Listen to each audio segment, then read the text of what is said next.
Good morning, guys. Welcome from Tennessee, or hello from Tennessee.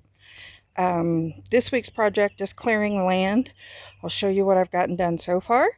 I also had to clip the wings of one of my chickens this morning. She's my escape artist. I'm going to flip this around and show you her, my little Lilybet.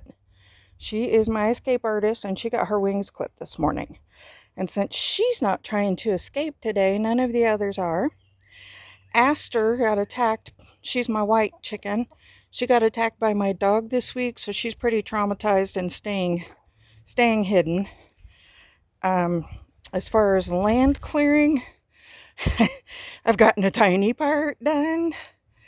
There's this little section trying to get the leaves out of the way. See my big pile that I'm moving down there. I'm kind of hoping the wind just blows them to the back of the property. And then I've gotten a large portion of the vines back here done. I have to come back with my hand trimmers and do a lot of this.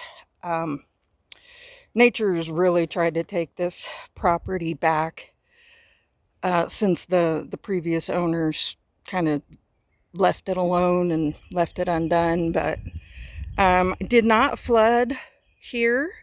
I know some of you have asked, how bad the creek got. It really didn't get bad at all. I mean, it reached the banks. You see a little flat spot back there. I don't know if you can really see it or not. It's kind of behind this area of brush, but right behind it, there's like a flat spot, and then there's a bunch of grooves there as well. You might be able to see it now. That area flooded, but it really wasn't bad, honestly, and it was gone super quick. The water didn't stick around at all. Of course, as you can see, everything kind of just goes right on downhill. There's several waterfalls that go further down off of my property. So the water flowed really fast, and I didn't have any issue with flooding at all. My heart does go out to all the places that did flood real bad with this last set of storms. I know people lost their lives, and a lot of them are injured, and I just pray for those families, because it's horrible. And I think we as a people really need to not just send out our prayers, but send out as much help as we can. This is about what I've done so far this morning. Got this section cleared while my weed eater was working. Got a lot of the vines out of the way, but I still have, as you can see, a million saplings to deal with. Weed eater works when it wants to. It is the most finicky weed eater I have ever had in my life. It's as soon as I can replace it, I will. Looking for work on top of this, because clearly this is not a moneymaker yet. Now that I can get my chickens in the coop and staying in the coop, hopefully I can at least start selling some eggs. I haven't gotten to do that yet, because they kept laying them up under here and all the way back where I can't get them. So there's probably 15, 20 eggs somewhere under my house that I can't get to, because they're just little stink butts. That's about it, guys. Life here on my little itty bitty homestead is slowly progressing. I'm gonna tell you, this is this is not a glamorous life.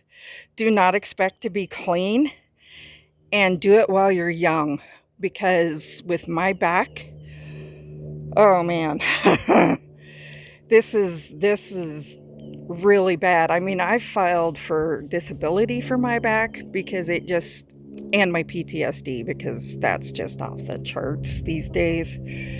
The worse society gets, the more paranoid and fearful and anxious I get.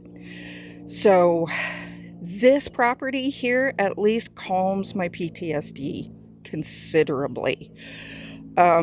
It has really helped with my depression and the anxiety. It's amazing what some peace and quiet will do for PTSD. If you don't know about my PTSD, go on to wordpress.com, look up A Renewed Life. That's my blog, and I just basically lay it all out, what's happened to me in my life, why I have PTSD, and then maybe you'll understand, why peace and quiet is so important when it comes to that. Now, granted, come summertime, I have a feeling it's going to get crazy here because there are people who camp out here. And a couple of weekends, the past 2 weekends since it's been nice, there's been kids on four-wheelers flying by the house, which of course drove Kane nuts. He went through the window, tried to get them. I wanted to get away from kids. I did. I love kids. I do. I love teaching kids. I don't like teenage brats. That's a whole different story. Spoiled, entitled children make me want to scream. Anyway, that's a whole different story, as I said. So let's get back on track here. But if you're going to go off grid, do it while you're young with a good back and good knees. Because, woo, baby, does this hurt. I spend an hour at a time just clearing land. That's why it's taking me so long, because I'm literally doing it with my hand clippers, with just these little easy cut loppers, because the saplings are so thick and the weed eater doesn't want to work. So do it while you're young. Don't expect it to be glamorous. You're not going to make money right away. Expect to continue to work while you're building it up, unless you're filthy rich, in which case, my name is Lori. I live in Tennessee, and you're welcome to send me some, okay? All right, so this old fat lady is going to get off of here and get back to work. I did this just basically so I could take a break. Have a great day, guys. God bless.